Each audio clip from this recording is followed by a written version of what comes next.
What's up, everybody? Paul here from the Hoops Crew with a brand new episode of the Paul James Show. It is our Thursday night preview episode. And of course, the Cats aren't playing this week, so there's a little bit less for us to discuss tonight. We are going to go around the grounds and look at the Crows versus the Hawks. We're going to check out the Lions and the Suns. We're going to talk about a range of other issues going on in the world of football tonight.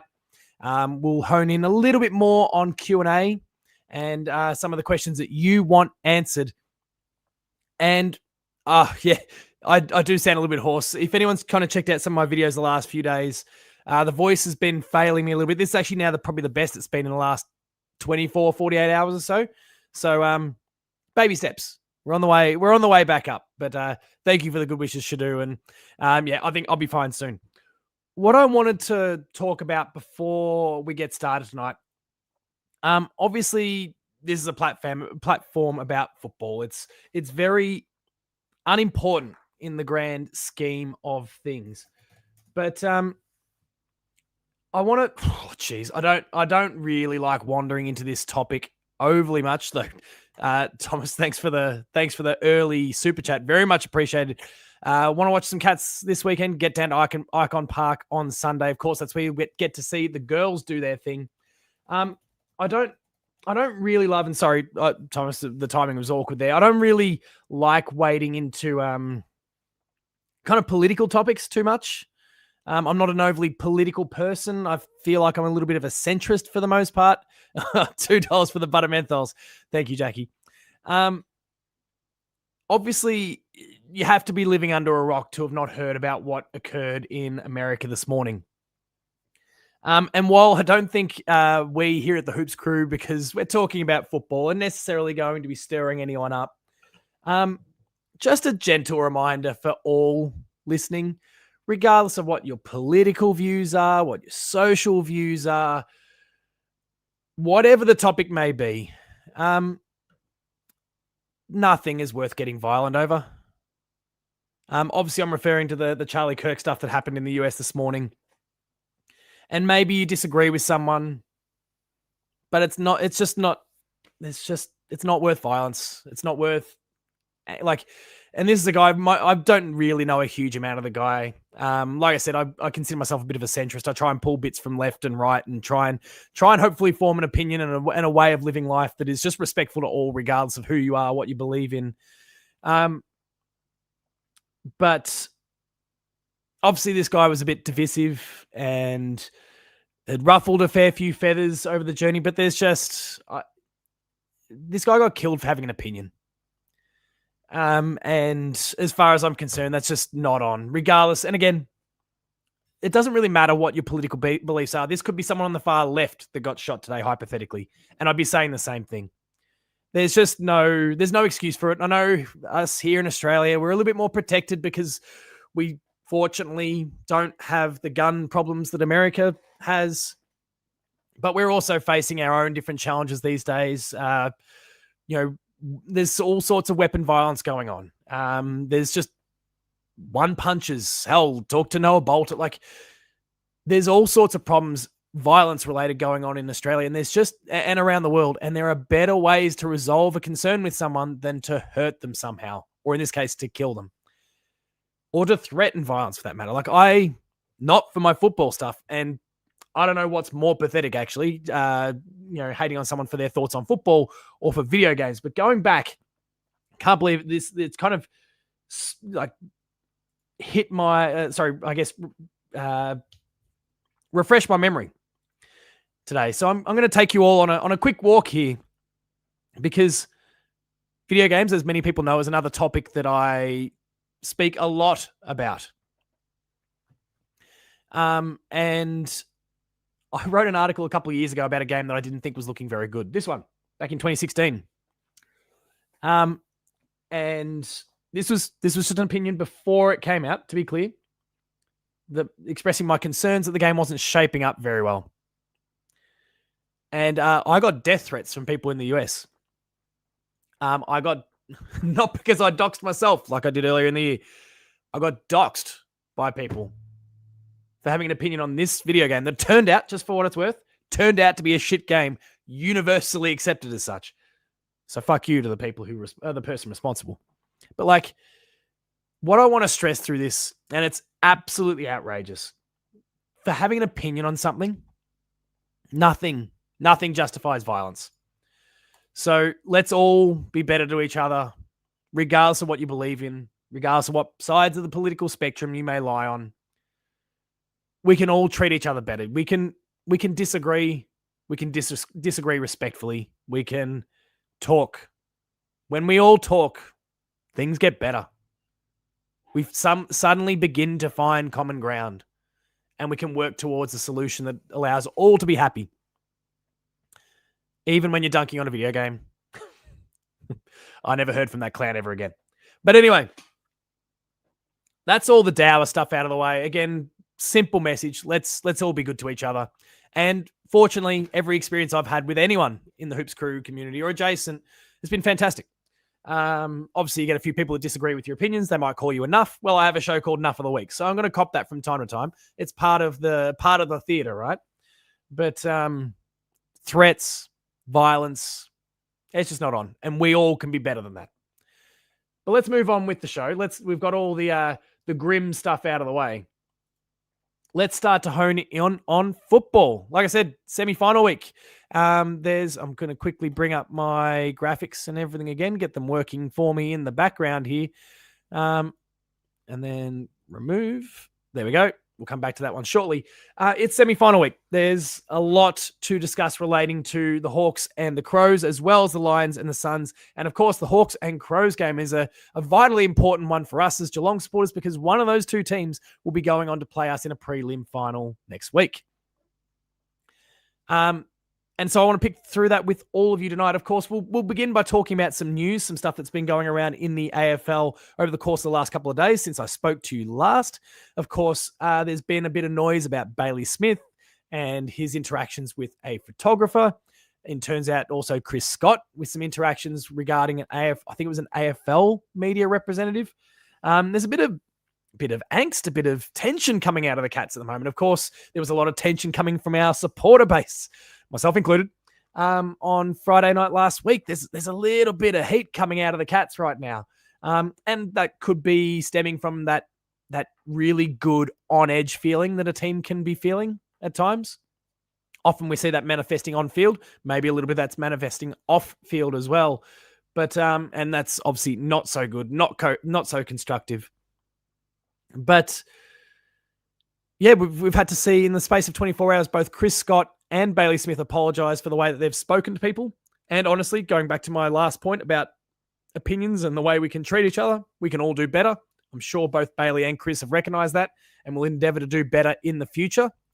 But continuing on, Mitch Duncan, he will be returning to WA in a coaching capacity with the Eagles. This was one of those worst kept secret style situations.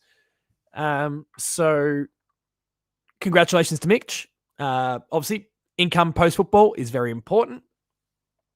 He's obviously wanting to stay in the realms of AFL football as well. An interesting move, though, considering he's obviously WA is home, but he's shifting back over there, having settled his family here in Victoria. It's going to be an interesting lifestyle shift for the whole family. And hopefully at some point he goes, it's not working. Let's come back to Victoria. Let's go to the Cats.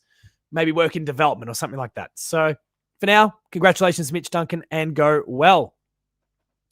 You've then also got James Kelly, speaking of coaching, who's apparently, there's just some murmurings that is presenting himself very, very well in terms of making a pitch for the Melbourne coaching gig. Will he beat the likes of Nathan Buckley, who's there? I don't know.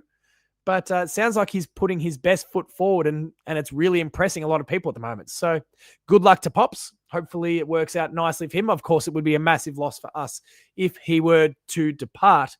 But as Jackie kind of highlights there, the sentiment that I'm sure many people around the Geelong Football Club would express, that there's a bit of sadness if he were to leave in terms of how it affects us. But for him, his family, his future prospects, opportunities would be a huge thing. And I wish him absolutely the best, as I'm sure you do, Jackie, and many other people watching tonight. Sorry, still trying to manage my way through this bug. And so those are some of the headlines now, but we'll start to shift the focus into the finals, into our matchups for this week. The graphic's not appearing. There it is. Our two matchups, as we said before, the Crows and the Hawks, as well as the Lions and the Gold Coast Suns. There have been a few changes for both teams that have been announced so far. So for Adelaide, Josh Rochelle is back as Shadu referenced just before. And Bond is out. While for the Hawks, Mitch Lewis comes in for Cal Shadir in his hamstring. And otherwise, no change to either team. Just the one so far. Reminder for everyone that last week the sub for Adelaide was Brodie Smith, and for the Hawks it was CJ Chankuth Jiath, who I think is woefully underrated if he's going to be a sub. Don't like pumping up Hawks players, but I'm a big fan of what Jiath can provide. Should be doing better than the sub. But if they want to make him the sub and throw away, dampen their chances of beating the Crows, I won't object too much. There's a little bit of anxiety there. And so linking to Thomas's question, who do we want to win between the Crows and the Hawks? My PTSD from 2013, from 2008, from just years of going to Easter Monday games says I want the Crows to win. But in terms of if I just look at the state of the two teams and which team I feel like Geelong would play better against, I want to play the Hawks. So I'm torn, as you can tell. But who do I think will win? I think the Crows will get the job done. Obviously, there was so much talk about them being unwell. And actually, yeah, Aaron's just kind of nailed a margin that I'd be kind of inclined to go with. Somewhere in that 2 to 3 goal sort of ballpark for me. Not a convincing win, but a hard fought couple goals. For me, the Crows, and my predictions video, I recorded it this morning. I gave it to Ben. He didn't post it till about an hour ago, so I'm probably cutting my own lunch by going live now. In that predictions video, I kind of outlined that. Paul, want to go visit the Hawks for us? You have something to share? What do I have to share? Oh, this, yes. I'll go visit whichever club gets through this week. Sorry, I was a bit slow on the uptake there. Maybe it's affecting my brain as well. Yeah, my bug.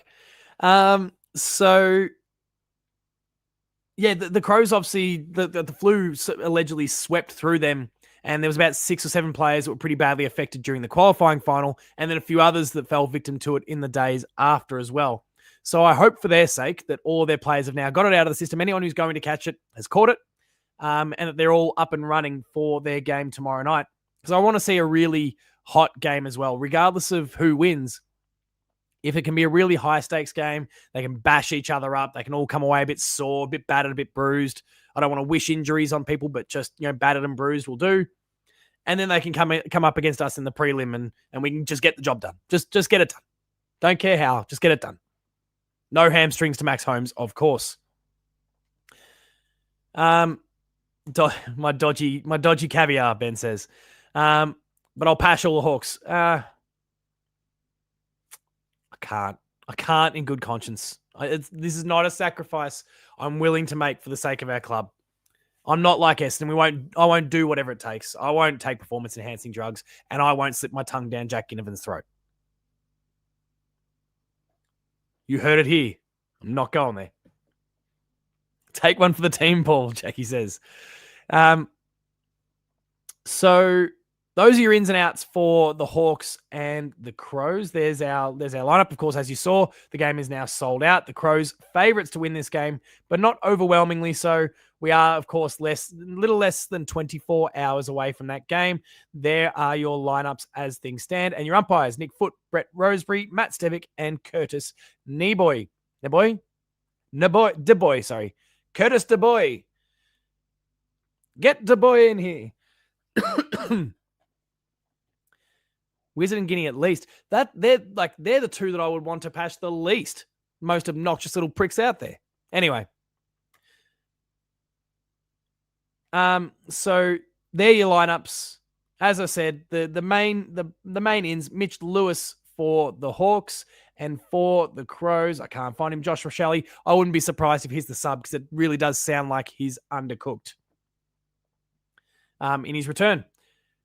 The other game, of course, for the round is the Lions and the Suns. That too is sold out, 7:35 on Saturday night. The 5 minutes making all the difference, apparently, in terms of their travels. The bug. I've had myself some form of illness. It's just kind of my voice has been hanging in by a thread for the last couple of days, Aiden. But apparently I'm using that. I'm slipping the tongue down the throat of any Hawthorn or Crows players, whichever team gets through, to get myself a win. But as you heard, I refuse. Do you think Collingwood got Adelaide's flu from the other week? Surely not, right? Like, is the flu that contagious? I don't know. My kids have got this book. They're 4 and 6. Let's not lose sight. They're wild about like infectious like bugs and stuff. They've got this whole thing about like how contagious it ranks the flu versus COVID versus all. I shouldn't say that word. It'll get me demonetized. Like all of the illnesses. And it's like ranks them contagious wise. There we go. Look, Paulvid 25. There we go. Jackie is the creative mind here in the group. Comes up with a far better solution. Just to huck a big lurgy in there. Fire some snot rockets inside their drink bottle. Anyway, when it comes to our other matchup here, the Lions and the Suns, obviously you can see the odds here. Lions heavily favored in this matchup. I don't buy that for a second. Now, firstly, when it comes to the ins and outs, there are a few changes for both teams. For the Suns, Sam Day goes out omitted. Lachie Neale is out with his calf, of course. We've spoken a little bit about that. And the ins are Bruce Revel, so we can get the brew from the Brisbane crowd when he touches the ball 4 times for the game.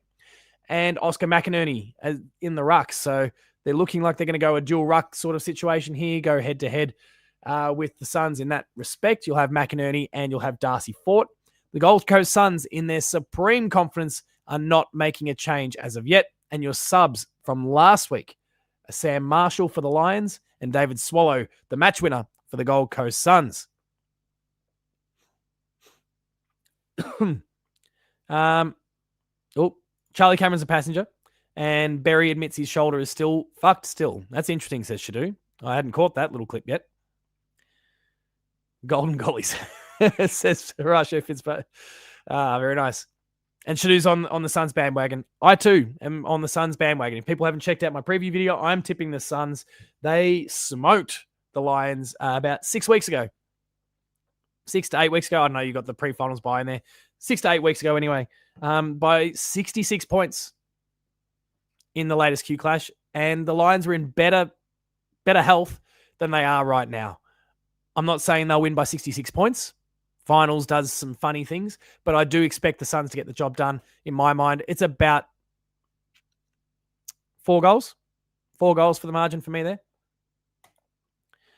But I do agree Charlie Cameron's a passenger. Big O has a degenerative back injury that's not getting any better. That's a bit of a problem for him. Flash asks, we're jumping off topic a little bit here, Flash. Come on, let's show a bit of discipline. Can the Curnow deal get done? We might have a few tradable young assets which could persuade them, not now 22, which I don't think is like, if we're talking players outside of the 22, I don't know how interested Carlton's going to be, to be honest. There might be players that would be in their best 22, but I don't know if they're going to want premium. They're going to look for premium in exchange for premium, I think. But we obviously did a video on Rowan Marshall the other day. As more information gradually trickles out, I expect that I'll be putting together a video about Charlie Curnow as well. A part 2, similar to the Rowan Marshall one. So we'll see how that goes. Flash says not interested in non-Geelong talk.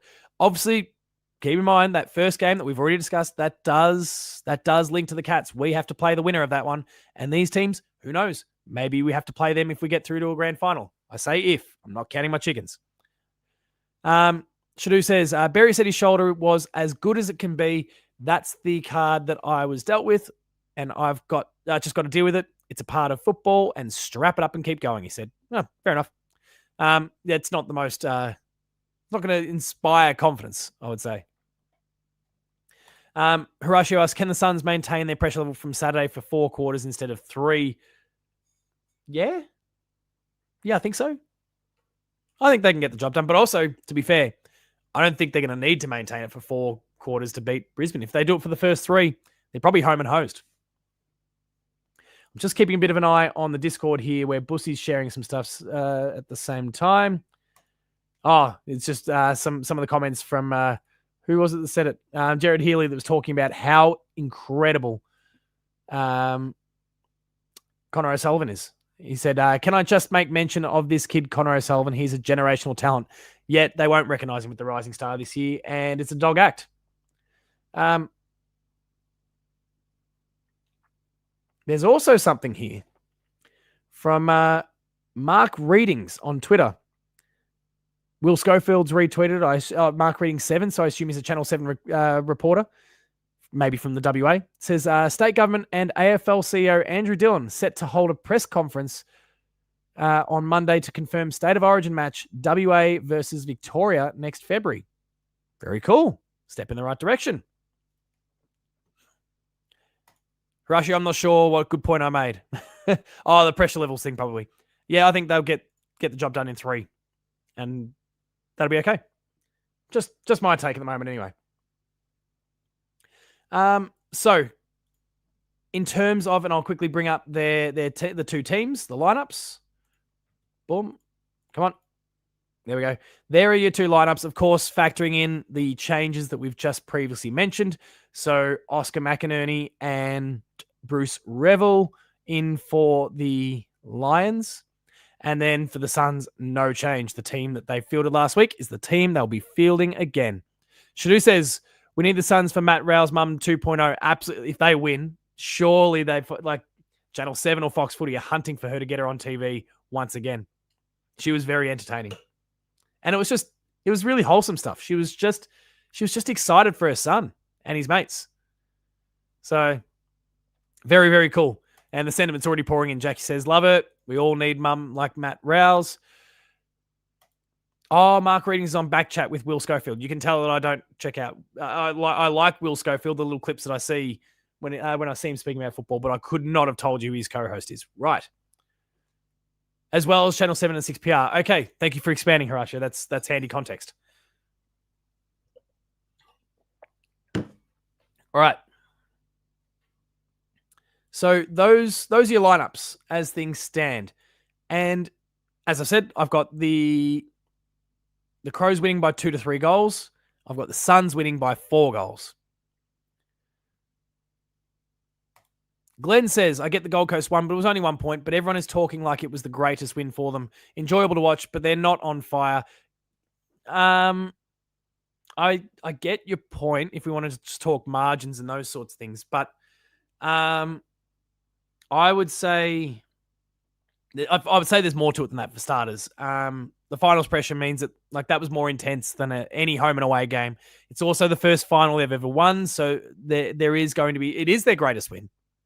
They've now progressed further than any Gold Coast Suns team has ever done, and that making the finals already accomplished that. So we've already gone one step further again. So no, it absolutely is the greatest win they've ever had. Maybe not in terms of theatre, maybe not necessarily the best game of football they've ever played, but in terms of the culmination of all these things, absolutely the biggest thing that's ever happened to the Gold Coast Suns Football Club. Jackie says, I watch back chat occasionally and had no idea who the other dudes. That makes me feel better. I don't check it out. And as Lucas learnt the other day, I don't check out really anything outside of stuff that kind of presents news to me. And so every now and then you get some op-ed stuff that gets weaved in there as well. I try not to connect too much with what people are saying because I really want to form my own opinions.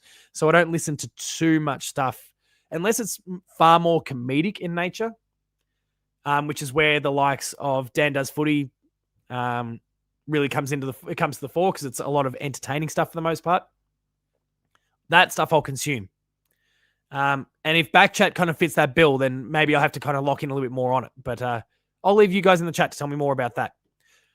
All right, those are your teams.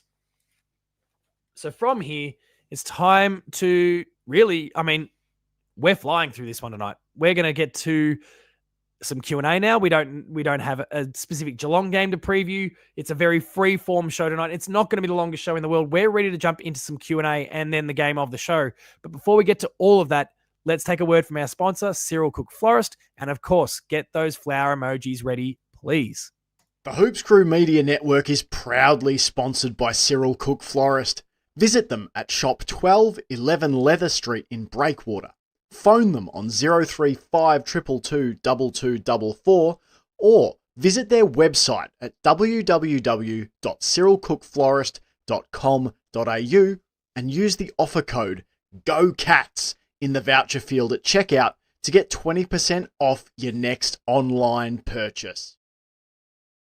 Thank you, Cyril Cook Florist, as always, for your ongoing support of the Hoops Crew and all we get up to. Now, let's get into Q&A. Jezelenko has popped in for the first time tonight. Thank you for jumping in, as always. Keen to hear your thoughts. Since you've just tuned in, we've already gone through previews of both the Suns and the Lions, as well as the Crows and the Hawks. So we're kind of Q&Aing it now. It is going to be a shorter show than usual tonight, just as I look after my voice. I'm going to be doing post-game live. Initial scheduling, just to be clear on that, because we spoke about it on the Paul James show on Monday, and then Ben consequently scheduled it. We were talking about doing the show after tomorrow night's game. As we've already discussed again tonight, and as we've discussed in like every show, do a whole bunch of games media stuff at the same time. A Nintendo event has popped up at 11 p.m. tomorrow night that I need to dial into for my responsibilities there. So we're going to push post-game live back from Friday. If Ben hasn't already rescheduled it, and I might take a quick look at that now, actually. But if Ben hasn't already rescheduled it, we're going to be moving post-game live from Friday to Saturday. We'll cover both games as a part of that chat. Let me see here. What has Benjamin done? Or not done yet. Scheduled for 13th of the 9th at 10:15. Today is the 11th. He has adjusted the date already. Fantastic. Thank you, Ben. So Saturday night is when post-game live will now be running instead of the initially planned Friday night.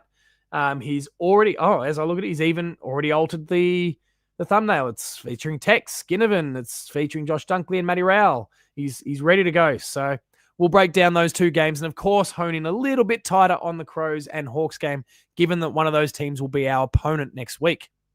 All right, let's keep going. Glenn, good job with the flower emojis, as always. Drop them as soon as we start referencing Cyril Cook. What else have we got? Shadu dropping some in there as well. How confident are you that we can win the grand final? My confidence does vary a little bit depending on who wins this week. And that's mostly because if the Hawks win, all of that PTSD from 2008 and 2013 comes rushing back through me. I think we should beat them. There's not many, data points where I would suggest the Hawks are better than us, but just terror would go rushing through me. And so I want the Crows to win in some senses. In others, I want the Hawks to win because I just simply think we are better suited to beat the Hawks than we perhaps are the Crows. They've got more threats, I would say. If we can get through that, I think we can get through anything. Maybe the argument could be made that we've already demonstrated that we can get through anything by what we did to the Lions. But I want to see more. All right, what do we got here? There's a little bit of a conversation here involving Horatio that I've clearly missed the context for. But anyway, what else have we got here? Shadu says in response, let's see if we can get there first. It's almost harder to get to the grand final than to win it. We've proven that, as Lucas will regularly say. If we'd only won one game for the year, should we be cheering a bitter rival's misfortune at our best and fairest? No, we're better than that. We are better than that. But anyway, low-key funny as an outside observer, but honestly, a bit pathetic at the same time. So Backchat, I'm going to have to check it out. There's enough people pumping up Backchat that I've got to go take a look. And of course, big fan of cricket, so Justin Langer's interview would be interesting. Is that our Izzy? Not Hawthorn's Izzy. Our Izzy? Who is the best in your opinion between Collingwood, Brisbane, and the Suns? who is the best? If they're at full flight, the Pies are still the best team in it besides us, I would say. And I'm gonna check our team at the door here and just kind of purely discuss the opposition, because that's really what tonight's show is all about. It's kind of looking at the opposition. If not us, the team at their absolute best that worries me is the Pies. They've got the depth, they've got the experience, they've got the talent. The Pies are the one that, and they've got the composure. Like, they've got the system that just works. I still think the Lions can be a little bit flaky at times. I think that they have proven that when it gets crunch time in a game, that they can still sometimes go a bit missing. They've got too many X factor players that need to perform. And the Suns, look, who knows? Honestly, it's so hard to predict the Suns. You also didn't factor in the Crows there. They make me a bit anxious. The Hawks, obviously, I've discussed a little bit too. But I think the Pies, setting the Cats aside, the Pies are the best team in it right now. Shadu, I would worry too, but I think they're now too banged up and depleted. I don't think we can see a resurgent Lions this year. We could see a resurgent Lions next year, fresh with new NGA picks that are going to make them even stronger, as well as Sam Draper, as well as Oscar Allen. Like, resurgent Lions in 2026 worries me. A resurgent Lions in this final series, I just think they're too injured. They're too banged up now. Maybe that was while you were out, Shadu, while you had your internet or your power outage or whatever it was you had before. I've already discussed Bailey Smith and Chris Scott. And like I said, when I was having my little political thing at the beginning there, off the back of the Charlie Kirk thing, they can be better too. They can do a better job. Jezelenko says the Hawks worry you. Agreed. Aaron says the game is 95% mental. Playing the Hawks seconds would make me nervous. Yeah. Glenn says if we make it to the grand final, I have to put in Mitch Duncan as a sentimental pick, not as a sub. Who do you drop? If I have to put Mitch Duncan in, who do I drop? I mean, can I take the easy one out? It's, kick Jai. And don't get me wrong, I defended Jai Clark strongly this week, but he would not make my finals team as things currently stand. Jai Clark out, Mitch Duncan in. He can be the sub. Jackie says, Collingwood has that composure. Like that term. Thank you. Yeah, they're going to get Annabelle. Gold Coast have got NGAs, top tier NGAs as well. Like, the rich are getting richer right now. Horatio says, the Lions look weak on Friday night. No, these injuries don't help yet. Missed the Baz and Scotty chat. Feel free to scrub back a little bit later on, mate. Jez says, Jai Clark, I assume you mean just from the 23 that we're talking about. But I firmly believe, and please, anyone who's watching tonight, if you haven't checked out my video, somewhere near 1,000 of you have looked at it, checked out the video at this particular point in time. But I put up a video the other day all about Jai Clark and his future and where it might be with the Cats. I believe in him. I believe he's got the chops. So we'll see how it all works out. Could be very, very wrong. But I think, hi to Jai Clark. Good point, Jackie, in the chat there. But yeah, Jezelenko clarifies just the 23. Yeah, he's got to. If Mitch Duncan's going to come in, the sentimental pick, because we're going to suddenly pull a Dave Swallow for the grand final, then obviously, as far as I'm concerned, it has to be Jai. Jackie says, read the Hawks. I just don't want them to have to sit with their supporters. They're vile. It's true. They are. Glenn says, care to make a prediction on what the umpire howler will be this weekend?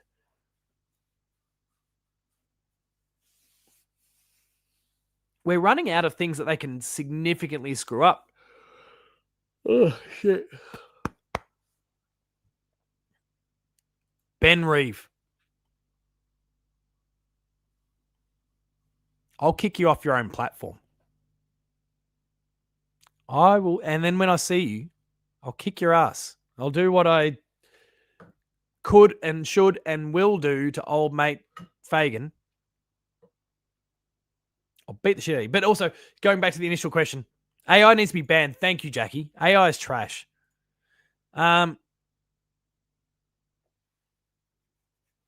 But so the prediction, the umpire howler, we've got this new boundary line arc work that they're doing. I don't know if anyone saw the footage, the camera use that they're using now for like the thing that ultimately identified the touch behind for David Swallow. The way, like, they've got brand new, I guess, Ultra HD, probably Ultra 4K cameras that are doing slow-mo wonderfully well, that gave the clearest picture that showed that it was touched. They're improving a lot of that technology at the moment. So wheeling it out for finals, presumably it sticks around for next year. They're taking away those sorts of howlers. So now it's got to be decision-making. It's going to be a Cam Rayner style of scenarios. And I just don't think they're going to make that sort of mistake a second time. Certainly not so soon anyway. I'm sure that all the umpires have taken the feedback from this past weekend. So we'll see how it goes. Ginnivan, vomit, good. Scars says, Hawks supporters don't shower. Take it from me. I dated one. Gross. You made a mistake. But you said dated, so it's past tense. I can get around that. What do you think of Brad Scott talking about the merit situation? I think he spoke really well.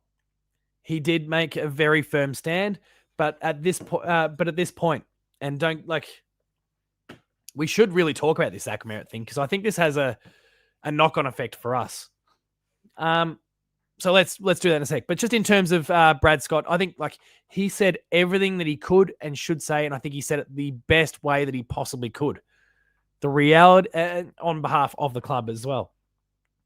Reality is, like, it's so hard to keep a player that doesn't want to be there. We saw it with Christian Petrarca, obviously, but the changing climate this year versus last year is that last year you could only trade future picks for 1 year. You can now trade future picks for multiple years.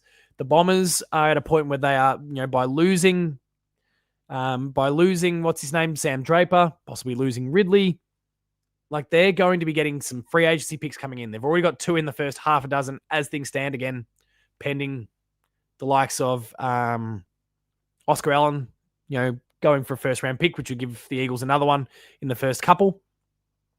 I firmly believe that I'm increasingly believing that he's going to leave the Essendon Football Club, and they're going to chase big compensation. It's going to have to be a trade. They're going to need maybe a player. There's going to be a lot of picks, both present and future. I think there's going to be a lot that's going to be a part of this deal. And so Ben says, Geelong highly unlikely to get screwed. The women's team still plays. Something could go wrong there. But, okay. Maybe they convince Ridley. But, of all blokes to convince, it's not him. Let him go. Keep Zach Merritt if you can. But, and Scars, in reference to the Hawthorn girlfriend, you had to bathe in bleach afterwards. R.I.P. So, yeah, I think it's increasingly likely it's going to happen. You've now got the ability to trade multiple years, and that's what was, and knowing, and I've already outed myself here. My big contact when we spoke so often about Carlton stuff in the past, and a lot of other trades and those sort of things, and I kind of hinted at a source. My source for all things was Nick Austin from Carlton, and he made it really clear that Christian Petrarca wanted out. There was no doubts about that. Some people have kind of gone, oh, maybe he did, maybe he didn't. It was only half-hearted. No, he was 100% out. The problem was, and why no clubs were transacting, is because none of them could. None of them could pay the price that Melbourne wanted. And that was because it happened so last minute. Melbourne was wanting multiple first rounds, but because this was so seemingly out of nowhere, none of the clubs had been able to plan for it in advance and accumulate a few first rounders or anything like that to satisfy Melbourne in a deal. And so he stayed. It's why this year that prospect is being bandied about again and is very much a live option, because now you've had 12 months to prepare, but you've also got multiple years of drafts now that you can leverage. So you can say, we'll give you our pick 5 and we'll give you our first round pick for the 2026 draft, and we'll toss in this player. And it suddenly is a very appealing prospect for a Melbourne in exchange for Christian Petrarca, for Essendon in exchange for Zach Merritt, whether they like it or not. If they come down on the fact that, okay, we're going to have 3, maybe 4 first round picks here. We've got another extra one up our sleeve for next year. So we've got 2 for next year. We're also getting this player who's not, the quality of Zach Merritt, but is pretty bloody good as well. it might be too good to ignore. And so I think that might be on the cards there. So then to the other half of that conversation, the knock-on effect for Geelong. Hawthorn and Geelong have been chasing the same players. We've been linked to so many of them, Harley Reid, Zach Butters, etc. We've been chasing the same types of players. And Zach Merritt's name has not come up for the Cats. And what I think is really interesting about this, Ben says he doesn't have any Hawks mates. That's on purpose. Good call. We've been really interested in the same players, not Zach Merritt from the looks of it. And so what is really great about this deal is that, yes, if he goes to Hawthorn gets stronger. They become a serious competitor. Will Day comes back. God knows what happens next year. But, and Jackie says, Hawks just keep copying us, bugger off. If they get old mate Merritt, Ben, can you get a poll going? Ben, you're listening. Ben, can you get a poll going? I want to just ask a simple question. If you could choose between Zach Merritt and Zach Butters, who would you pick? And I want the chat to have at it. Ben, if you don't have the ability to do so now, also just let me know in the comments and I'll quickly jump on the back end and do it myself. But because, and please don't go firing those thoughts necessarily in the chat yet, but my stance here is that personally, I would choose Zach Butters. Any day of the week, I would choose Zach Butters. And Jezelenko's already popped in saying just that. My stance here is that if they... It's not even a question. We're getting a few thoughts here, but definitely use the... Ben, get the poll going. Hurry up. They're already responding in chat. Get the poll going, damn it.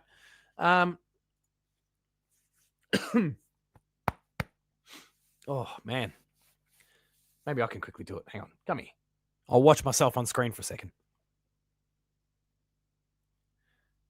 How funny would it be if Merritt and arrived at Cardinia Park in the off-season, eat shit Hawks? I don't want him. I'm seeing myself on screen. That's very distracting. I'm seeing myself on screen, not looking at the screen. This is even more distracting. Start a poll. I'm on it. Ben, just shut up and let me do it. Damn it.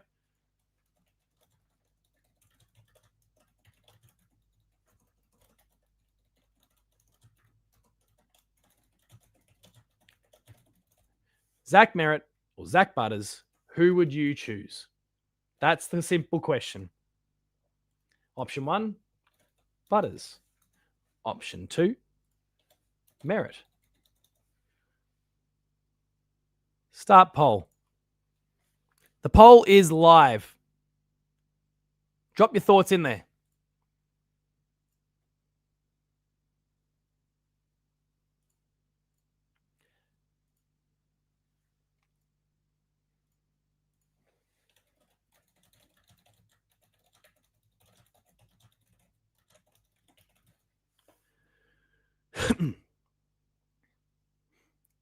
We've also set a super chat goal here that if we get a $10 or higher donation, we'll go for an extra half hour just for shits and giggles at the end of all this.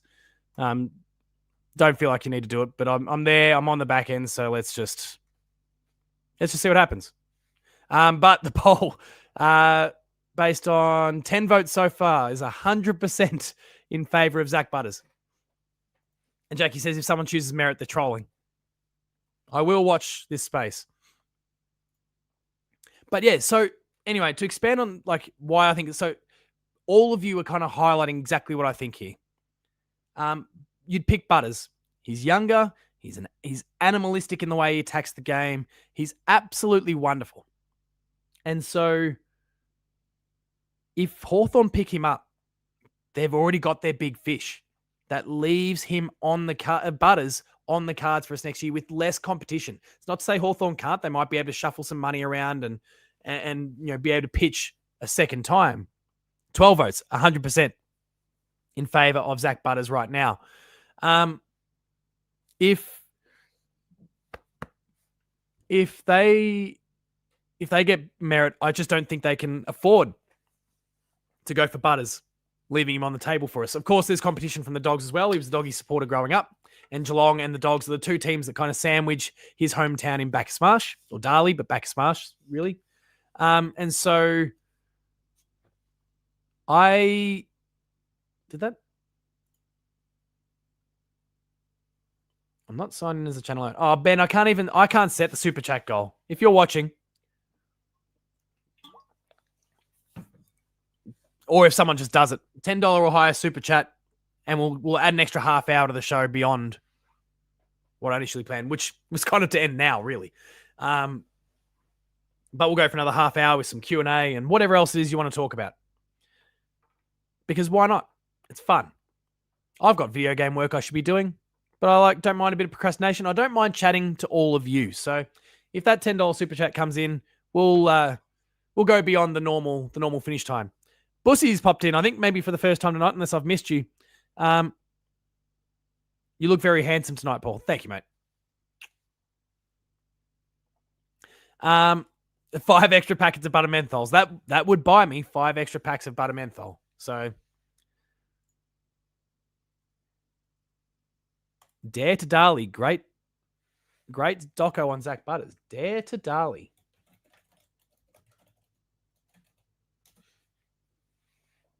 The Zach Butters story. 30-minute doco. 4th quarter films. Interesting. I'll open that one up. I'll give that a bit of a look later on. Good shout out there, Aaron. Ben, set the super chat goal, damn it. Just makes it a little bit easier. People can just click on it and do it. And we can tick it. We can tick a box and that's a goal done. Yeah, there we go. Found the doco. Cool. Got that one open. I'm going to check that out in the future. Whoa. Someone's taken the piss here. We've had 15 votes and now all of a sudden someone has said Zach Merritt. That's 7%. So that's one person. It's probably Lucas. He's just popped in out of nowhere. Lucas making foolish comments. But anyway, Lucas says I would take Rodriguez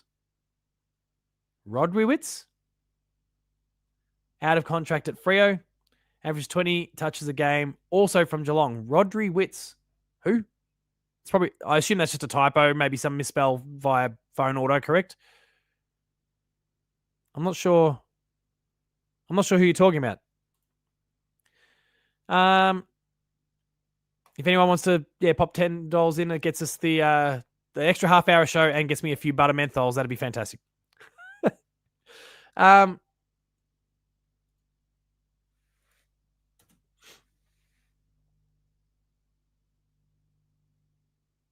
he done it? You can't, Ben he won't do anything. He's a lazy shit, that bloke. Anyway, as I said, $10 to super chat. We'll go an extra half hour and I'll have some butter menthols, make my throat a little bit better ahead of post-game live on Saturday. But let's kind of keep going. So I've got this Dare to Dali doco that I'm definitely going to be checking out later. Very cool. Thank you very much for that, Aaron. Oh, they did a steel side bottom one as well, which is really interesting. Lucas says that he's from the Waffle Dockers, doesn't play for the AFL team. Right. Okay. Yeah, that'd explain why none of that kind of made sense. But his name is Rodri Witz. Rodri Witz. Waffle.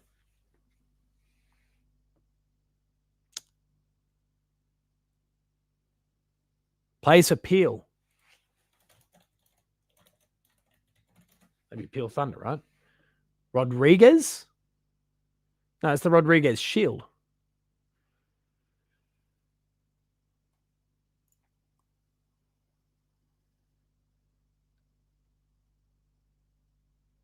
So hang on, what's the actual spelling of this name? I don't know, I don't know who we're talking about.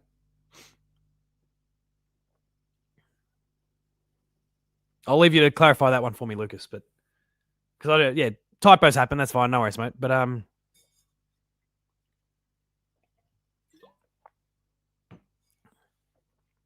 not too sure who you're referring to at the moment.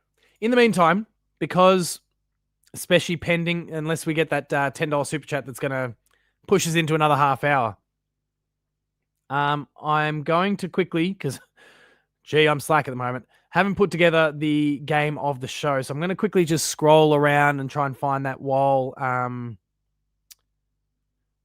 while Lucas comes up with the name that we're looking for,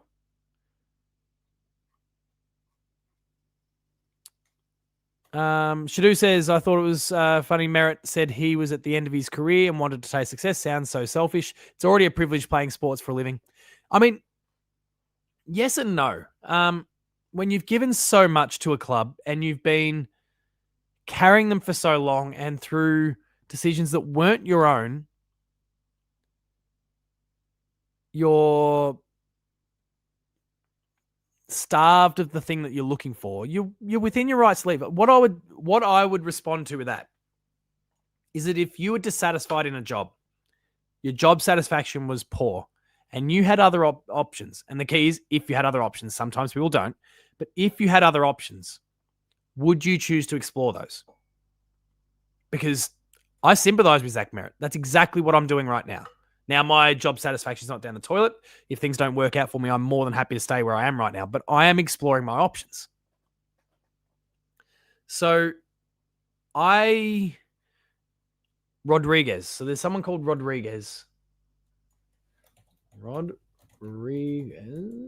Rodriguez Witz. Right. Oh, no. Caleb Rodriguez. He's age 19.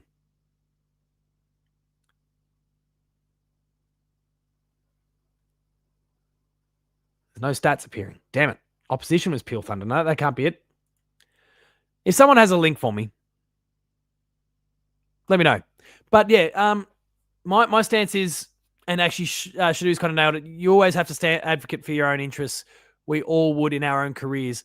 Yeah, I mean, that's where I'm at right now. And so I do sympathize for him. Now, part of my rationale is income, as well as the satisfaction and all those other sorts of things. So there's that thing. As an AFL player, rarely is the income the driver, because you're earning shit tons more than the average human anyway. Fred Rodriguez will captain Waffles under 18s for the upcoming National Carnival. Fred Rodriguez. Is that the name? Fred Rodriguez.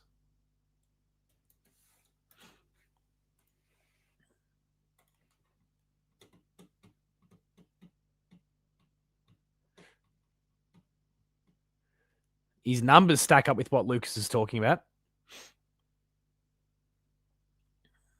So is he playing for Peel Thunder? Comes from blah, blah, blah, blah, blah. Who's he playing with?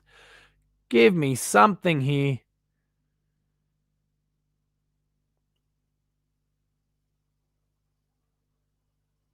But this guy is averaging about 20 disposals a game. He's kicking a goal a game. Got good defensive pressure. He's getting, between, five, or, roughly somewhere between 3 and 9 tackles a game. I mean, statistically speaking, this guy's not bad. Yeah, competition the Colts. Okay, I've definitely found the right player. Fred Rodriguez. Let me keep looking here.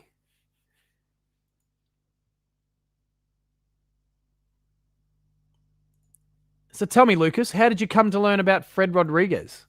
He's not a name that's come across my radar so far, but and look, I haven't seen footage. Obviously, I'm learning about him for the first time now, but this guy's got some chops from the look of it. Well, statistically speaking. Scar says Silent Hill F comes out 25th of this month.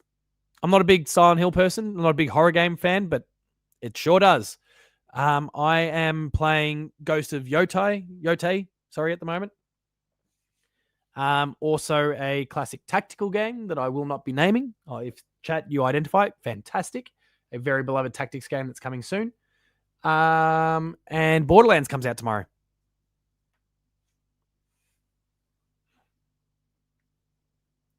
What else have we got here? Clint says, hey, Paul, good show tonight, mate. Went to the Western Suburbs today to visit a mate who will be doing the post-game live tomorrow. Oh, so yeah, Clint, just keep in mind, hang on. Horatio, I missed it. Hang on. Horatio's just giving us an extra half hour. We're on till 9:30. My night just got half an hour longer. Not with you guys. This is fine. This is great. But my night with all the things I need to do just got half an hour longer. Fantastic. Thank you very much, Horatio. Of course, the support's huge. As Jackie highlighted before, that's 5 more butter menthols for me. My voice is going to be 5 times better tomorrow. Dead set legend. Thank you very much, as always. And looking forward to having you back on. Please jump on Postgame Live tomorrow. But yeah, in response to that comment from Clint, that Ben also highlighted, Postgame Live is now Saturday because why? Oh, because I've got my Nintendo event that I've got to cover. It's 11 o'clock tomorrow night. Postgame Live would start at 10:30. I don't think it's respectful to you guys to try and have Postgame Live, but also be watching this thing at the same time and trying to do written articles and coverage at the same time. I don't think I can spin both of those plates at the same time. And so we've pushed to Saturday night. That means we can cover both games, get all of your thoughts. Probably a bit easy for people on the Saturday as well. So that's and means I'm not doing 2 shows in back-to-back nights too. So that's where we're at. But if you're went to the West, so it's his mate who'll be doing the post-game live. Yeah, so Clint, if you want to jump in, if your mate wants to jump in, very much looking forward to having both of you on the show. What's your mate's name? Paul is working for less than minimum wage.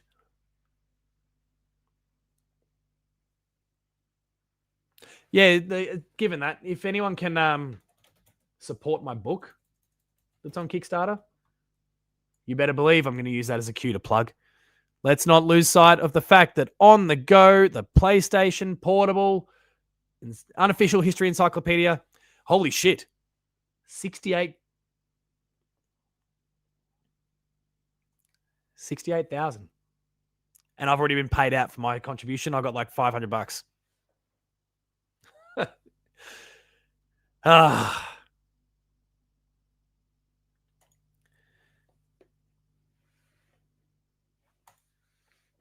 Please, Ben, as long as you make sure it goes into my pocket and you don't just pay yourself back, you dodgy bastard.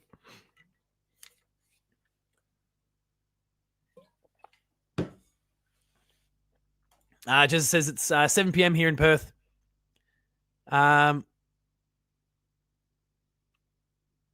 Clint's clarified. Ryan, so Clint and Ryan. Ryan is a GWS fan. It's fine. Gives me an opportunity to put old mate on. Направление? Какое направление? Просто направление музыки играть.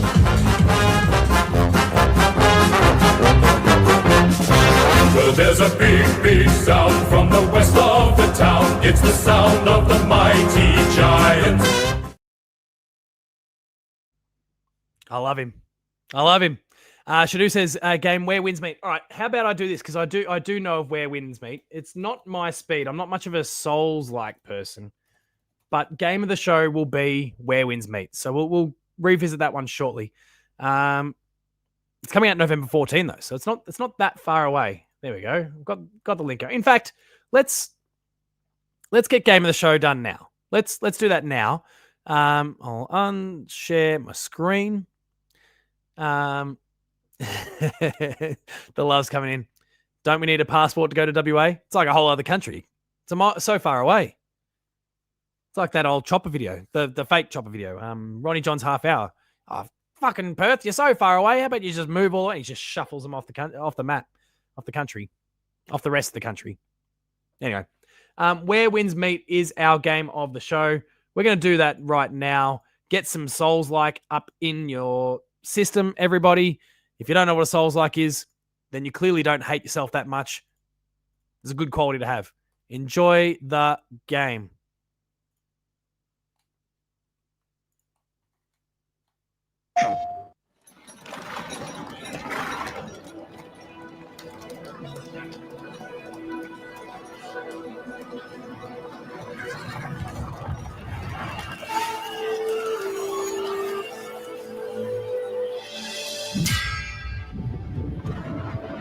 A chaotic world turned upside down.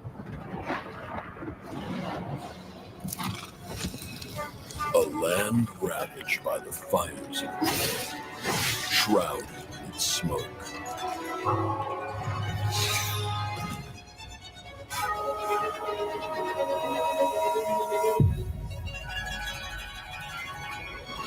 Yet in darkness, legends are born.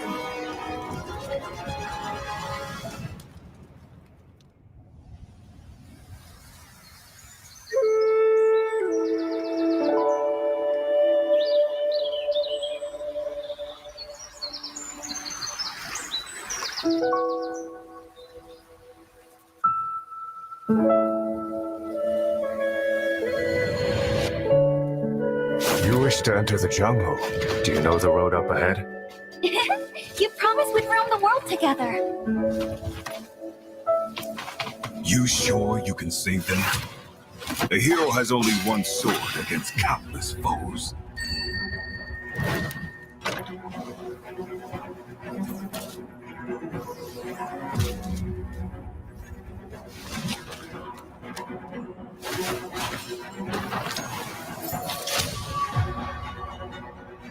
For the greater good, small losses must be borne. But a small sacrifice for greater gain ahead. Even when their bodies pile up, they're just footnotes in the annals of history. But are the common folk truly voiceless?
When the world falls silent,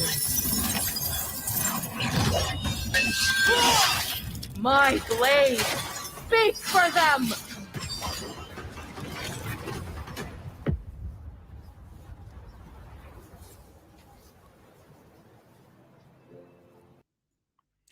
And this is the trailer that never ends. Comes out November 14th. Open world ARPG. Definitely very soulsy, though. And that's why I won't be playing it. All right.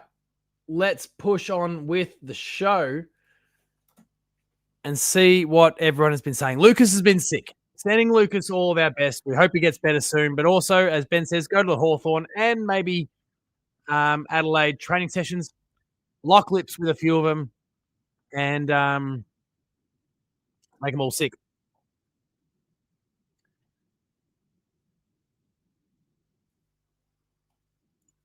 All right.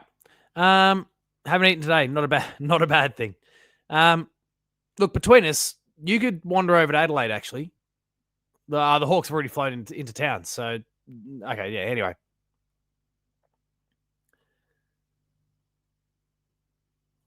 Lamb chop will be stuck in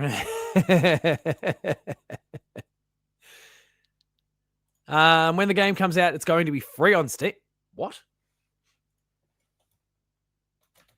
Where wins meet Steam?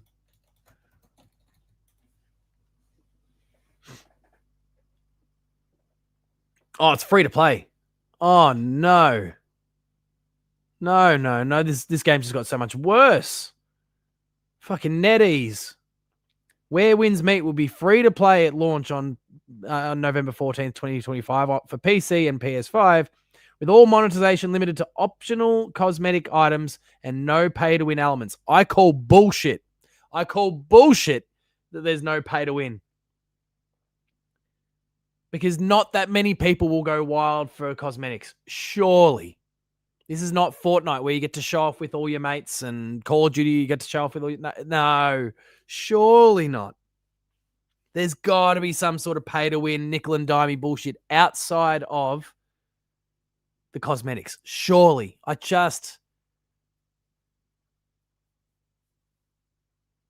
No way. I missed that little aspect of the news, though. Probably because it's the Souls-likes. I'm like, get that shit out of here.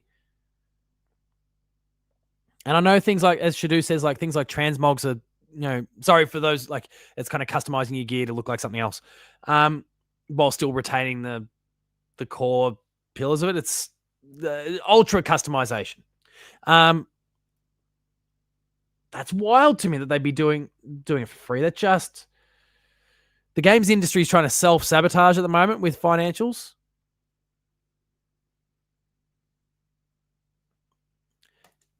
But World of Warcraft is the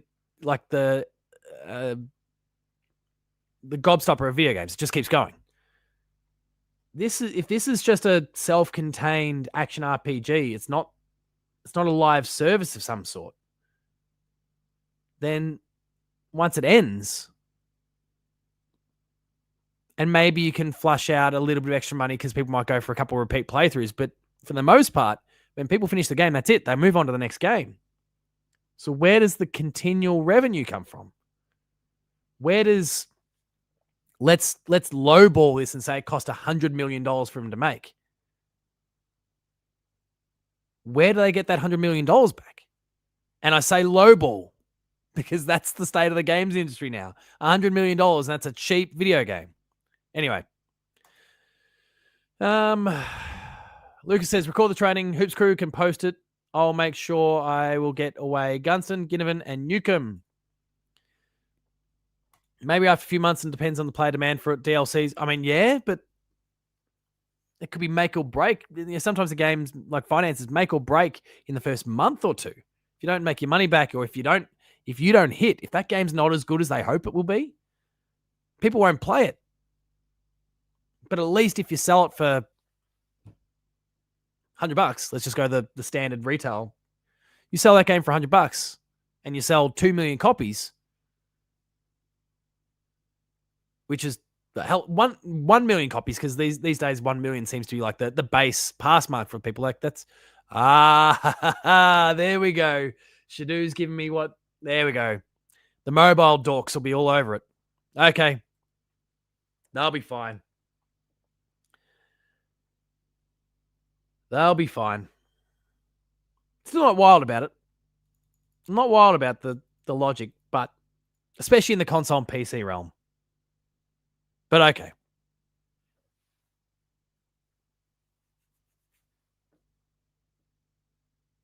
You've convinced me now, Shadoo.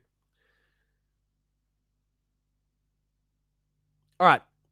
What else do we want to talk about? Chat, have at it. We've still got 20 minutes left in our stream tonight. God help me if someone donates another $10. I'm not making any promises this time. But if the price is right, maybe I'll get tempted. Because I'm a fucking glutton. And it gets me more butter menthols. What else do we want to talk about? I know some get a little bit... they're the classic reference. What? You all have phones, don't you? That worked real well for Blizzard. Toss some questions at me. Let's get, cover. We've got 90%. So hang on. 90% of people have said Zach Butters. 10% have said Zach Merritt. That's 10% too many. But I don't know if I put the bow on that. Essentially, Merritt sucks up a lot of that money from Hawthorn. And then there's Zach Butters in the gun. And it's just us and the dogs at that point. And you know where I'd rather go? I'm sure most players would feel the same. Clint says, and sorry, this is not my area of expertise, and I don't know if I've seen Kiri in the chat up to this point. Says, not feeling related. I know Kiri is a Liverpool fan. Not really related, sorry. But McAllister to Real Madrid is on. Cool. So I know absolutely nothing about soccer. Ollie Henry, rumors or something more. I posted this in the Discord the other day. Has anyone actually reported on this? Ollie Henry. What is the internet saying? You know what? Saying nothing. Twitter's popped up and made some noise. And I was quick to blow that one up. I don't see him leaving. No one's reporting on it. It's just some bloke called Sam Faff on Twitter. Just faffing around, really. All my posts are accurate at the time they are tweeted. Circumstances may change occasionally. Thanks, champ.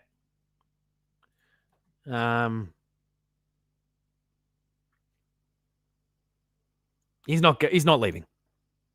And while we're at it, let's also talk about the Shannon Neal thing.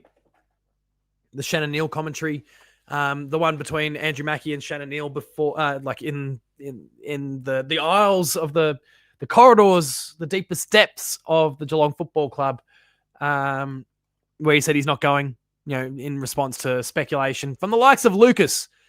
People like you, Lucas, have been convincing the good people at the Geelong Football Club, or trying to convince, I should say, that the good people at the Geelong Football Club should offload Shannon Neal for Charlie Curnow. And guess what, Lucas? They said, fuck you, mate. We're keeping him. And we'll try and get Charlie Curnow as well. So let's see what happens in that space. Big boy pizza. Drop your pizza emojis for Shannon Neal, everyone. Interpretation. I'm full of shit. Is exactly how we should be taking on old Faf. There's Kiri. He says, oi, Clint, keep McAllister out of your mouth. Easy there, Will Smith. Scar says, it's hard for Henry to get into the team when you've got Neil and Cameron holding the forward line down.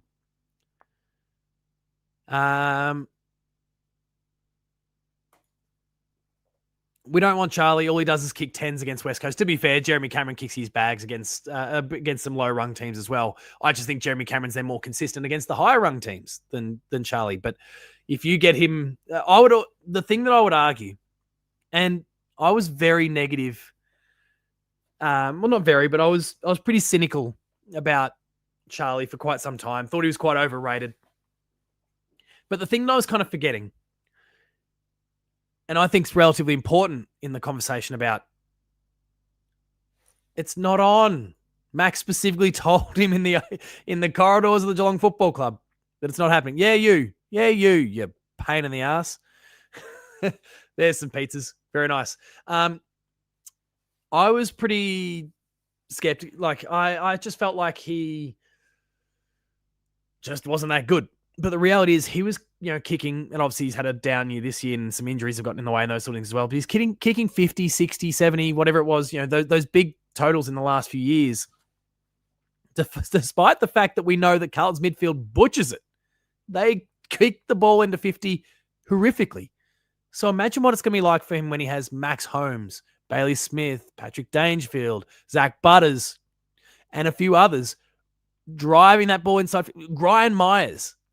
Oh my God, he's going to feast. He doesn't have to rely on free kicks to get a shot on goal. He'll just take the mark and kick the goal. I've actually cooled a little bit.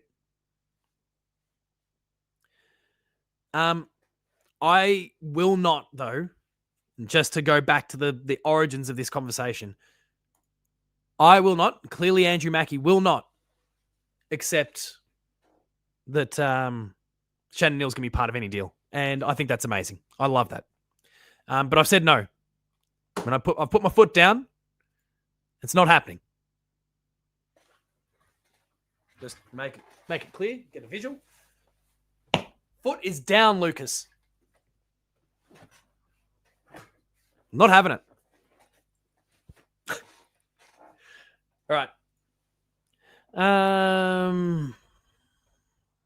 Scratchy also does more around the ground. I think there's so much he brings to the table. Let me keep an eye online and see what else is being said. I'll double check that Ollie Henry one, just see, because it was old Faf that popped up first, but I'll see if there's anything else that's coming afterwards.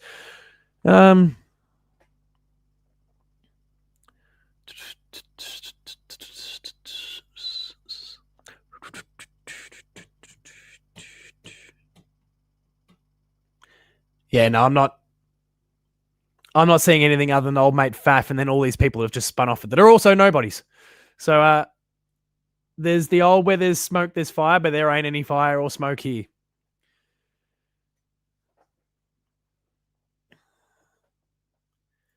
No, you're not convincing me. What I'm indulging is the idea that all three, I guess you should say, could coexist. But there's no scenario where I think I've done Charlie Curnow dirty with my commentary around him in the last 12 months in particular. But there is no scenario where I would want to lose, and I would still pick. And someone posted it just before. Where did I see it? Someone was predicting. I might have just scrubbed past it now. Someone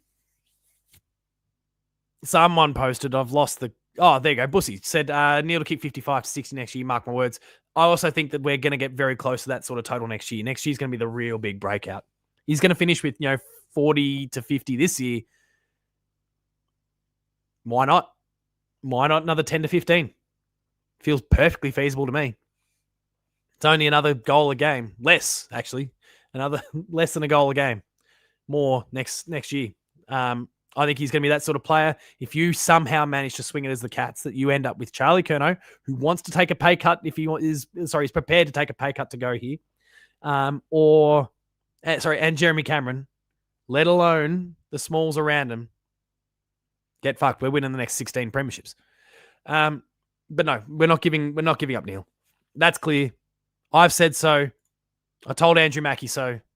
I did have a good chance to lean over the fence and talk to him at the game on Friday. He walked straight past me, ignored me, but I said my thing anyway. Target Marshall, all that matters. That is number one. We need to sort out the ruck. Let's visit this commentary from Lucas. Speaking of shit takes, legacy on the line for Chris Scott next week. Big game. His legacy is not on the line. He's one of the best performing coaches in finals of all time. Home away, best of all time. And he's won 2 premierships. And we're not going to be falling off a cliff anytime soon. And we're just going to get stronger again next year. No. His legacy is just not on the line.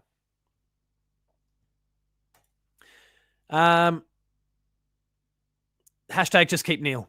Just keep Neil. Coleman for Neil in the Big 20, in the Big 27. Interesting. Ben says, Paul, do you think this has been a bad week for the club? It's not been the best week for the club, but also it's a mixed week. We've obviously had the Bailey Smith and the Chris Scott grumpies. We've also won a qualifying final comfortably, and the Rowan Marshall stuff's popped up. So it's a bit of a mixed bag this week. He'll praise Chris Scott like Jesus if we win, because just like people who praise Jesus, not doing the same things. So please, if you're religious, don't leap logic here. But just like people who praise Jesus, Lucas will also get on his knees for Chris Scott after Chris Scott wins the premiership this year. If you get what I mean. If you're religious, I'm not saying you would do that to Jesus. There's a leap of logic that's going on here. I hope you all understand it. Gluck, gluck. Anyway, oh no, Clint, no. I'm kind of agreeing with Lucas. Let's see what happens in the next game. Lawson Humphries. Hang on, wait. Is he talking about the legacy, or is he talking about Charlie Curnow? I don't even know anymore.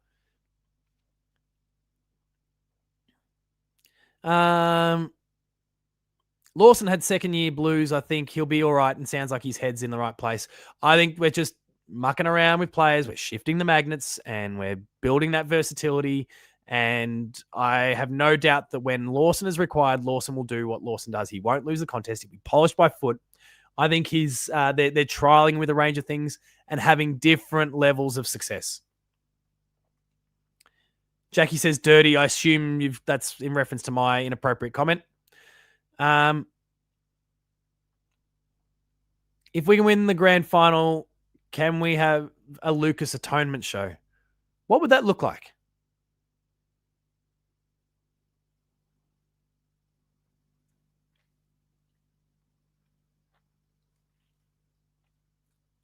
We just have to, one of myself or Ben will just let him in, and he's just going to grovel and apologize for all of his sins. In the name of Chris Scott, Gary Ablett, and the holy Joel Selwood. See, I've got a Catholic background. I get it. Not a very good Catholic, clearly. I haven't really outside of weddings and stuff and baptisms and stuff. I haven't been to a church for just my own thing for like 20 years. Not a good religious person. Anyway, I'll get struck down by lightning. Apparently, according to my wife, there's some like another one of those like doomsday style predictions that apparently in the next week and a half or thereabouts, I think it's like the 23rd of September, apparently we're all meant to die. I mean, the world's falling apart, so you can't rule it out. But yeah, nothing to see here. But if that's the case, I've got about a week and a half to schmooze the big guy up there and hope that he takes me under his wing. Has today been the worst 9/11 since 9/11? Because of the shooting? Because technically it's 9/11 for us. It's still the 10th over in the US. Or it was, sorry, when all that happened. But also, and Ben, if you are referencing the Charlie Kirk stuff, I did a little thing at the beginning of the show, and if you've tuned in now, I would highly encourage after this just to dial back to the first 5 minutes of the show. I keep it relatively brief at the end of the day, but I share my thoughts on that, and just regardless of your politics, regardless of your beliefs, just something about kind of common, basic respect for one another, and obviously don't be a violent piece of shit. So please go check out that video, anyone, especially Ben, if that's what you're referring to as well. I would really encourage anyone, once we're done tonight, which Horacio's $10 super chat keeps us going for another 7 more minutes until we get to the hour and a half for the night.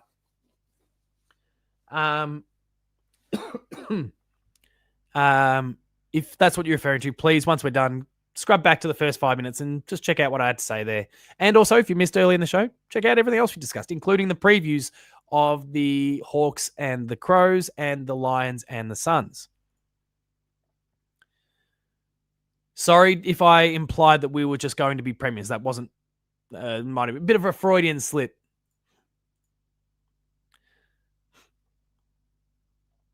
Lucas will be apologizing for everything he said. Absolutely everything. Wouldn't be the first time, but Sarah pops in and says, I feel like I won't be very accepting if we lose the prelim this year. I'll definitely be shattered. I'm sure like you, like many people here, but I'm not. There's no baby out with the bathwater stuff for me. Lucas on the hard solos again.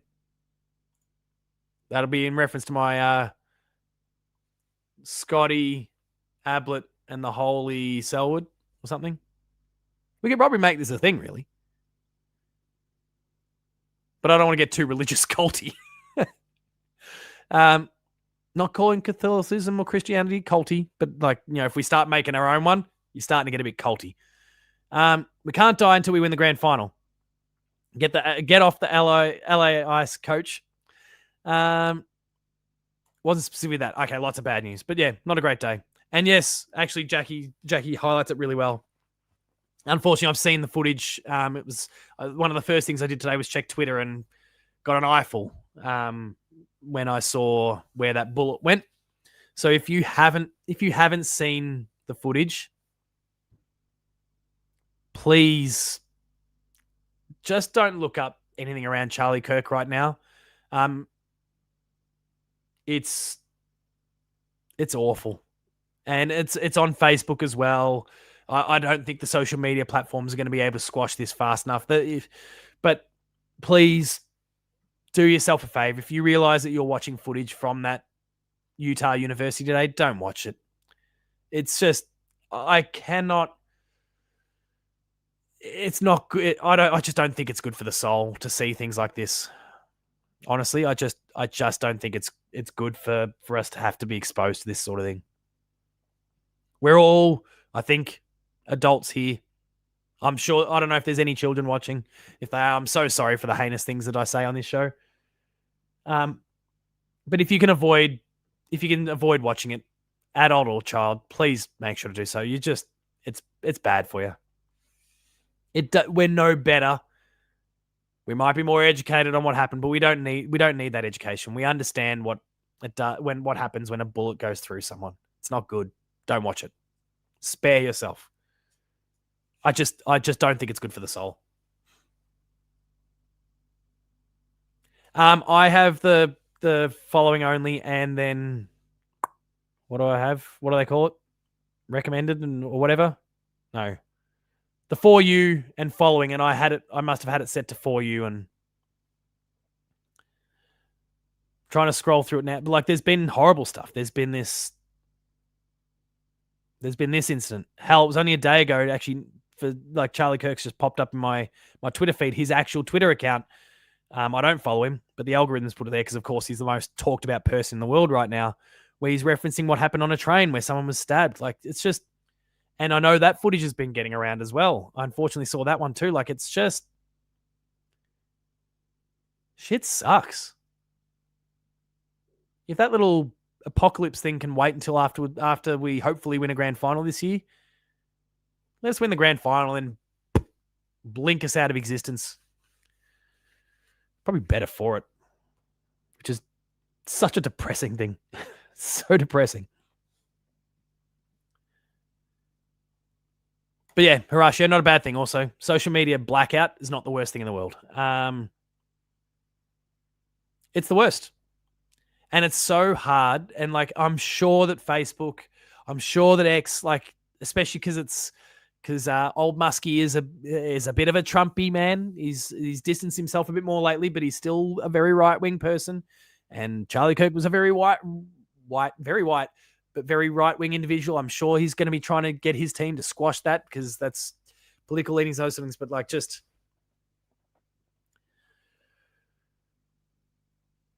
we just need, like, it's more moderators, it's more people like that. But every business these days is cutting and cutting and cutting because they want to save money. And then you get shit like this that happens and you don't have enough human horsepower, like people behind it,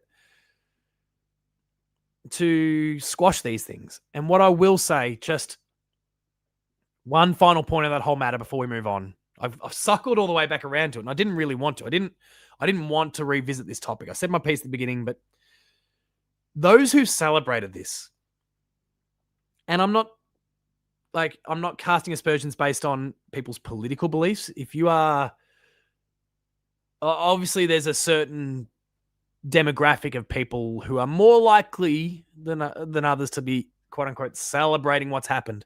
But if you are in some way happy that this has happened, you're kind of a shit person. Like I said, I'm not a righty. I'm not really like I'm probably, if anything, I shift a little bit to the left because I'm in education. There's stereotypes. There's certain things that I believe that probably have me slightly more on the left than the right. But I feel like I'm very much a centrist for the most part, trying to embrace opinions from both sides of the fence. And I try to, for the most part, just underpin things with basic levels of respect, right? But those who are celebrating this, you are just woeful individuals.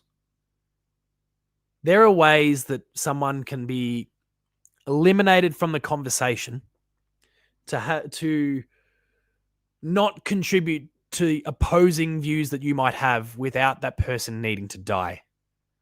So some of the stuff that's been online, it's horrific. From the footage itself to the way people have conducted themselves, some people need to get fucked, to be perfectly honest. If we want to clip that, some people just need to get fucked. Get fucked. Be better, everyone. Be better. And you're all amazing here in this chat. Jackie nails it. You couldn't be more opposite to Charlie Kirk. But what happened is not on. From the act to the behavior afterwards. You can deplatform someone or prove someone wrong or blow up their platform without killing them. And then if that happens, like if you deplatform the person the right way, fucking celebrate it till the cows come home. Yes, this person that we don't believe in has lost their platform. They may be a horrible person, right, wrong, or otherwise. And they're out of this game. Great. But you don't do it if the person's dead. You don't do it if they've been assassinated. Anyway. Who's worse than a Collingwood fan? What are we talking about? The guy that shot him's in jail. I've heard mixed reports about that. Who's worse than a Collingwood fan?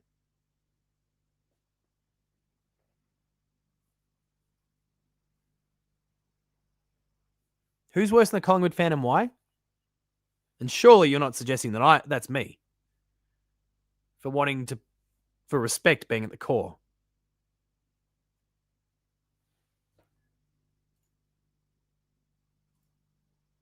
Oh, in reference to a person who's right.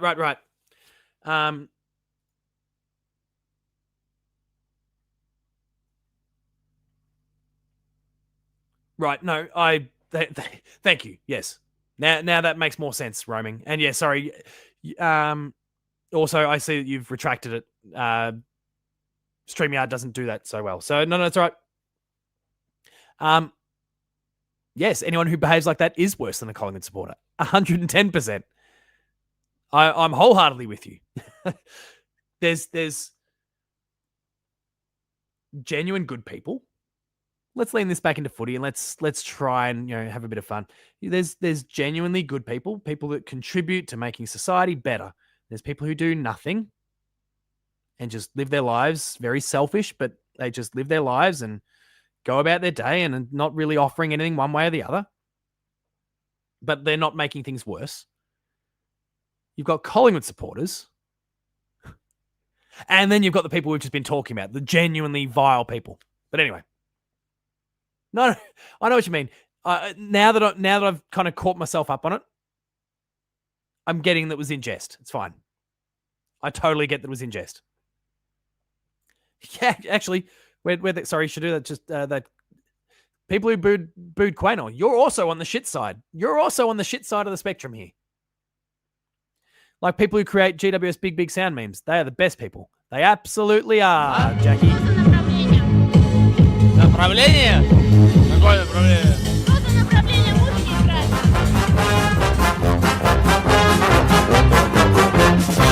Well, there's a big sound from the west of the town. It's the sound of the mighty giants. All right.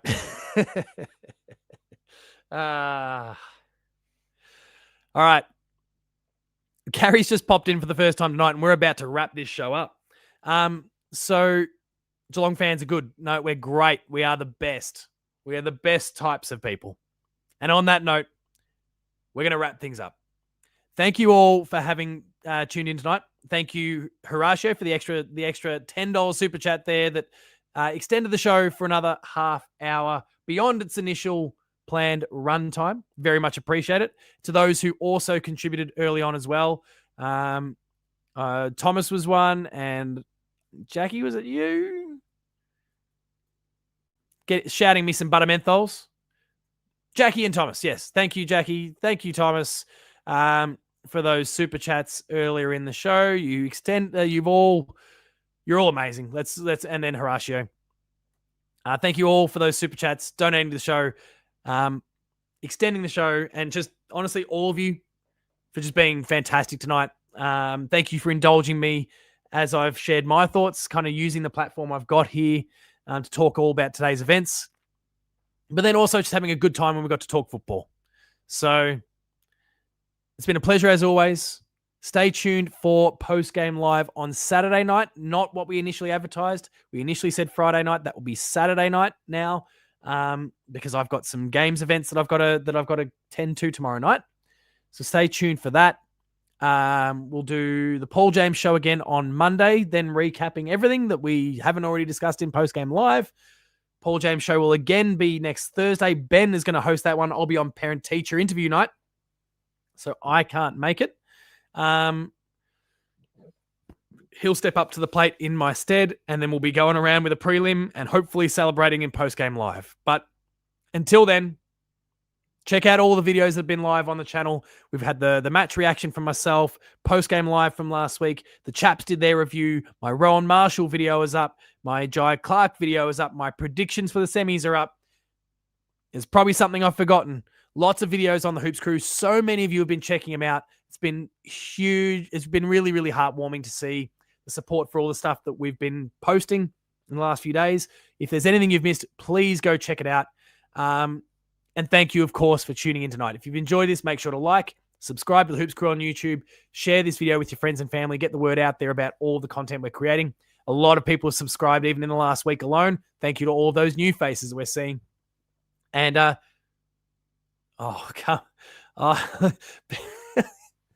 he really, Ben, if you're watching, he really doesn't like you, mate. I'm trying to pump you up, but I can't make it. Work commitments. Jackie said, I'm not even getting the minimum wage through streams like this, so I need to go get my full-time income, and sometimes that means I've got work nighttime functions. And Ben's stepping up to keep the show afloat in the meantime. So I'm due for a haircut too. Like, I've got to pay for a haircut. Look at this shit. Anyway, if you like all the content we're producing, check out our Patreon as well, patreon.com/thehoopscrew, where you'll get early access, extended, and exclusive content there. It costs $5 a month for that content to be delivered to your email inbox. And there is, of course, a 7-day free trial to check out as well to see if it's for you. In terms of socials, you'll find me at Paul James Games. That's Twitter, Blue Sky, and Instagram. The Hoops Crew is at The Hoops Crew. And until next time, remain Geelong strong, everyone. I don't know who you're cheering for in the Hawks and the Crows game tomorrow night, but it is going to be a fascinating one. Thank you all for watching, and I'll see you later.